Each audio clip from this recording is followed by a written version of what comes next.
என் அப்பனே கணேசா, குரு பிரம்மா குரு விஷ்ணு குருதேவோ மகேஸ்வரா, குரு சாட்சாத் பரபிரம்மம் தஸ்மை ஸ்ரீ குருவே நமக.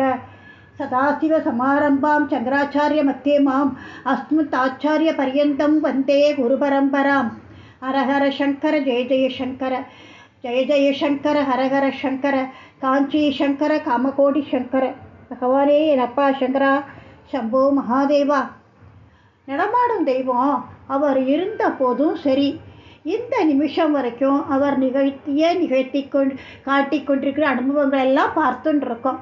அந்த வரிசையில் இன்னைக்கு என்னன்னு பார்க்கலாமா? சென்னையில் கல்யாண சுந்தரம்னு ஒருத்தர் இருக்கார். அவரோட அப்பா பேர் சுப்பிரமணியம். சென்னையில் தான் இருக்கார். அவர் கல்வெட்டு ஆராய்ச்சியாளர். தனி நபராகவே நின்று கலையெல்லாம் கற்றுக்கிட்டார். கல்வெட்டில் எத்தனையோ கல்வெட்டுகளை ஆராய்ஞ்சு தகவல்லாம் கொடுத்துருக்கார். இது மகாபெரிவாளுக்கு தெரிஞ்சுது.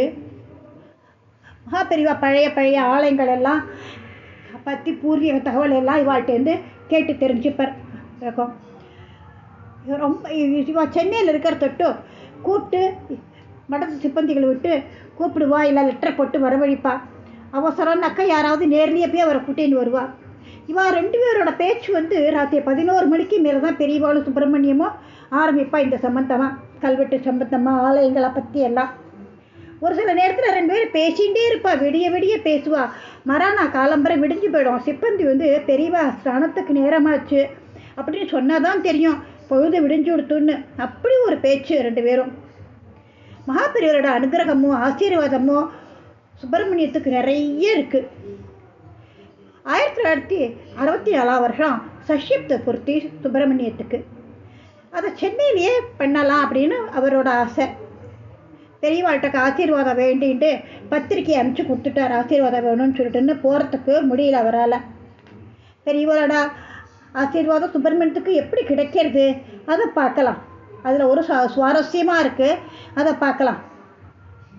சுப்பிரமணிய சஷ்யப்த பூர்த்தி சென்னை சூலமேட்டில் அவரோட ஆற்றுலையே நடக்கிறது. வைதிக சம்பந்தப்பட்ட காரியங்களால் பெரியவரோட ஆசிகா ஸ்ரீமடத்தின் பிரசாதமும் அன்னைக்குன்னு வந்தால் நன்னா இருக்குன்னு இவர் ஆசைப்படுறார். சாஸ்திர பெரிய பண்டிதர்கள்லாம் வேத முழக்கத்தோட வேத பாராயண கோஷம் தாங்க முடியல, உறவுகள்லாம் வந்திருக்கா. எல்லாம் ரொம்ப கிராண்டாக நடந்துட்டுருக்கு. ஆனாக்க சுப்பிரமணியத்தோட முகத்தில் குதூகலம் இல்லை. ஏதோ ஒரு இடத்துல மெல்லிசாக ஒரு கவலை அவர் முகத்தில் தென்படுறது. ஏன் இந்த கவலை அப்படின்னாக்க, இன்னைக்கு பார்த்து பரமாச்சாரியாள்கிட்டேருந்து நமக்கு கும்ப பிரசாதம் வரலையே, ஏன் வரல? இவ்வளவு நன்னா நமக்கு ஆசீர்வாதம் பண்ணுவார், எப்பவும் அவ்வளவு இதுவாக இருப்பார் நம்ம கிட்டக்க, ஏன் இன்னைக்கு பிரசாதம் அனுப்பலை அப்படிங்கிற ஒரு கவலை இருக்காதா? பின்ன ஒரு தரமும் ஸ்ரீமடத்துலேருந்து தரிசனம் முடிச்சு கிளம்புற முதல்லாம் வாயார வாழ்த்துவார் சுப்பிரமணியத்துக்கு. சஷ்டியப்த பூர்த்தி இன்னைக்கு அவருக்கு பிரசாதம் கிடைக்கல. ஏன் தெரியல, பார்க்கலாம் என்னன்னு சொல்லிட்டுன்னு. இப்போ வாங்கோ நேர காஞ்சிபுரம் போகலாம். காஞ்சிபுரத்தில் என்னன்னாக்கா அன்னைக்கு ஏகப்பட்ட கும்பல். காஞ்சிபுரத்தில் வெளியூருக்காரா உள்ளூர்காரா கும்பலான கும்பல். எல்லாருக்கும் பிரசாதம் கொடுத்து எல்லாரையும் ஒருத்தரையாக அனுப்பின்னு இருக்கார். அன்னைக்குன்னு சென்னை சமஸ்கிருத கல்லூரியிலேருந்து ஒருத்தர் போயிருக்கார் பெரியவாளை தரிசனம் பண்ணுறதுக்கு. அவர் காலம்பறையே ஸ்ரீமடத்துக்கு வந்துட்டார். கொஞ்சம் நேரம் ஆச்சு. பெரியவா சன்னதியிலேயே அப்படியே ஏகாந்தமாக உட்காந்துட்டு இருக்கார். பெரியவாளை தரிசனம் பண்ணிட்டு மத்தியானம் ஆயிடுத்து கிளம்பலான்னு நினச்சிக்கிண்டு பெரியவாள்கிட்ட போய் பவ்யமாக நிற்கிறார். ஊருக்கு கிளம்பணும், பெரியவா உத்தரவு கொடுக்கணும் அப்படின்னு வாய் பொத்தி குடிஞ்சு நிற்கிறார். பேஷா, நீ மெட்ராஸ் தானே போகிற? ஆமாம் பெரியவா. எனக்கு ஒரு ஒத்தாசை பண்ணுறியா?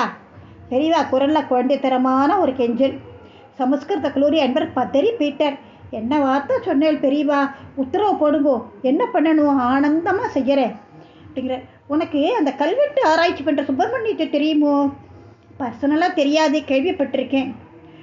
அவனுக்கு இன்றைக்கி 60ஆம் கல்யாணம், ஆசீர்வாதம் வேணும்னு கேட்டு பத்திரிக்கை அனுப்பியிருக்கா. நான் மறந்து போயிட்டேன். இன்றைக்கி பிரசாதம் கிடைக்கலன்னு வச்சுக்கோ, அவன் ரொம்ப வருத்தப்படுவான். அதனால் என்ன பண்ணுற, உன்கிட்ட நான் பிரசாதத்தை கொடுக்குறேன், நீ கொண்டு போய் சேர்த்து விட்றியா? மெய்சி எடுத்து போயிட்டார் அந்த அன்பர். பரமாச்சாரியோட பாக்கியத்துக்கு இப்படி ஒரு பக்தரா? நிச்சயம் பெரியவா, நீங்கள் உங்கள் உத்தரவுப்படியே நான் பண்ணிடுறேன். முக்கியம் என்னன்னாக்க இதில் சாயந்தரம் 6 மணி விளக்கேற்ற கொடுத்துறதுக்குள்ளே நீ அங்கே போயிடணும். சாத்தியமாகுமோ? நிச்சயமாக பெரியவா, உங்களோட ஆசீர்வாதம் இருந்தால் நிச்சயமாக நான் போய் சேர்த்து விடுவேன். பெரியவா முகத்தில் ஒரே சந்தோஷம். ஒரு சிப்பந்தியை கூப்பிட்டார். பெரியவா சொல்லப்படுற உத்தரவாக காத்துன்னு மேனேஜர்கிட்ட போ, 61 ரூபா பணம் வாங்கிக்கோ, கூடவே ஒரு தங்க காசு மடத்தோட பிரசாதமும் வாங்கிட்டு வா அப்படின்னார். ஓட்டமாக ஓடினார் சிப்பந்தி. 5 நிமிஷத்தில் கொண்டு கொடுத்துட்டார். பெரியவா முன்னாடி வச்சார். எல்லாத்தையும் தொட்டு ஆசீர்வாதம் பண்ணினார் பெரியவா. சமஸ்கிருத கல்லூரி அன்பரை பார்த்து, இந்தா எல்லாத்தையும் எடுத்து வச்சுக்கோ, மடத்தோட ஆஃபீஸுக்கு போய் கல்வெட்டு சுப்பிரமணியத்தோட அட்ரஸையும் வாங்கிக்கோ, க்ஷேமமாக புறப்படு அப்படின்னு கையை ஒசத்தி ஆசீர்வாதம் பண்ணினார். எல்லாத்தையும் சர்வஜாக்கிரதையை எடுத்துட்டு மடத்தை விட்டு கிளம்பி வெளியேறினார் அன்பர். சாயந்தரம் 6 மணி ஆச்சு, நெருங்கின்னு இருக்கு. சூளமேட்டில் சுப்பிரமணிய தாத்துக்குள்ளே வேர்த்து விறுவிறுக்க ஒரு அன்பர் நுழையிறார். ஓஹோ, காலம்பரம் வர முடியல போல இருக்கு, அது தொட்டா 60ஆம் கல்யாணத்தை விசாரிக்கிறதுக்கு வந்திருக்கார் அப்படின்னு வந்தவாள்லாம் நினச்சின்னு இருக்காங்க. இருந்தவாள்லாம் அவரை இன்முகத்தோடு வரவேற்கிறார் சுப்பிரமணியம். அன்பர் ஆரம்பிக்கிறார். நான் காஞ்சி மடத்துலேருந்து வரேன். இன்றைக்கி விளக்கு வைக்கிறதுக்குள்ளே உங்கள் கிட்டக்கு சேர்க்க சொல்லி மகாபெரிவா பிரசாதம் கொடுத்துருக்கார். அவ்வளவுதான். சுப்பிரமணியம் வீட்டில் அத்தனை பேருக்கும் ஆச்சரியம் தாங்க முடியல. அவரை உட்கார சொல்லி முதல்ல அவருக்கு காப்பியை கொடுத்தா. பிரசாதத்தை வாங்கிட்டு சுப்பிரமணிய தம்பதிகள் அதை கண்களில் ஒத்தின்ட்டு பூஜை அறைக்கு போனால் அங்கே பிரசாதத்தை வச்சுட்டு பெரியவாளுக்கு சாஷ்டாங்கமாக முதல்ல நமஸ்காரத்தை பண்ணினா. காலம்பரேந்து பார்க்காத சந்தோஷம் சுப்பிரமணிய முகத்தில். பிரகாசம் அப்படியே ஜொலிக்கிறது சுப்பிரமணியத்துக்கு முகத்தில். பெரியவாள்கிட்டேருந்து பிரசாதம் வந்துடுத்தேன்ட்டுன்னு பிரசாதத்தை கொண்டு வந்த அன்பர் நேரம் ஆயிடுத்து, நான் புறப்படுறேன் அப்படின்னு சொன்னார். அப்போ அவர் சொன்னார், எல்லாம் நீ இருந்துட்டு ராத்திரி சாப்பிட்டுட்டு தான் போகணுங்கிறார்.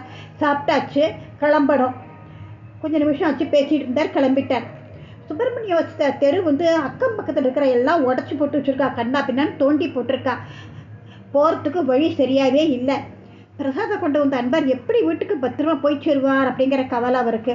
நீங்கள் பத்திரமா போயிடுவேலா, வழி தெரியுமா அப்படின்னு கேட்டார். அதுக்கு அவர், எனக்கு வழி தெரியாது சார், இன்றைக்கி சாயங்காலம் கோடம்பாக்கம் ரயில்வே ஸ்டேஷனில் இறங்கி வெளியில் வந்தேன். உங்கள் ஆத்துக்கு எப்படி வரணும்னு கூட நேற்று எங்கேயும் நான் விசாரிக்கலை. விசாரித்து வீட்டுக்கு வந்திருந்தேன்னா இப்போ வரவே முடியாது. என்ன பண்ணுறதுன்னு யோசித்தேன். ஸ்டேஷன் விட்டு இறங்கினதுலேருந்து பெரியவாளே ஜோதி சுரூபமாக இருந்து எனக்கு வழிகாட்டின்ண்டே முன்னாடி போனார். அந்த தொடர்ந்தபடியே விறுவிறுன்னு ஒரு மிஷின் மாதிரி நடந்து வந்துட்டேன். நான் என் முன்னாடி அந்த ஜோதி போச்சு, அந்த ஜோதியை பார்த்துட்டே நான் நடந்து வந்துட்டேன். பார்த்துக்கோங்க, கோடம்பாக்கம் ரயில்வே ஸ்டேஷன் போகிறதுக்கு வழியே தெரியாது. யாராவது என்னை கூட்டிகிட்டு கோடம்பாக்கம் ஸ்டேஷனில் விட்டாக்கா வசதியாக இருக்கும் அப்படின்னு முடிச்சாரே பார்க்கணும். இந்த பதிலை கேட்டோம்னா அங்கேருந்து எல்லாருக்கும் வெலவெலுத்து போயிட்டா. நேரம் ஆயிடுத்து. குறித்த காலத்தில் பிரசாதம் சேரணுமேன்காக பெரியவாளே முன்னால் வழிகாட்டி அவர் அழைச்சிட்டு விட்டுட்டார். சுப்பிரமணியத்தை கண்கள்லேருந்து நீர் தாரையாக கொட்டுறது. பூஜை அறைக்கு ஓடி போய் அங்கே இருந்த மகாபெரிவாளர் திருவுருவப்படத்துக்கு முன்னாடி நின்று கைகூப்பி வணங்கினார். என்னை மறக்காமல் பிரசாதம் அனுப்பிட்டேலே பெரியவா, உங்களுக்கு நான் எப்படி நன்றி சொல்ல போகிறேன்னு தேம்பி எழுதார். ஒரு சாதாரண பக்தரோட 60ஆம் கல்யாணத்தை நினைவில் வச்சுண்டு தான் மறந்து போயிட்டேன்னு தன்னையே குறை சொல்லிண்டு பிரசாதம் அனுப்பிய கருணை என்ன! விளக்கு வைக்கிறதுக்குள்ளே இந்த பிரசாதம் வீட்டுக்கு சேரணும் அப்படின்னு வாக்குக்கு இணங்க தானே ஜோதி சுரூபமாக அவரோட அந்த அன்பருக்கு வழிகாட்டி கொண்டு ஆற்றுல விட்டுட்டார். என்ன அவரோட இது பெரியவா நடமாடும் தெய்வம், அவர் ஒரு கருணை கடல். அது மட்டும் இல்லை, பெரியவாய்னாலே ஆச்சரியம், அற்புதம், அதிசயம் தானே. ஹரஹர சங்கர, ஜெய ஜெய சங்கர. நன்றி, வணக்கம்.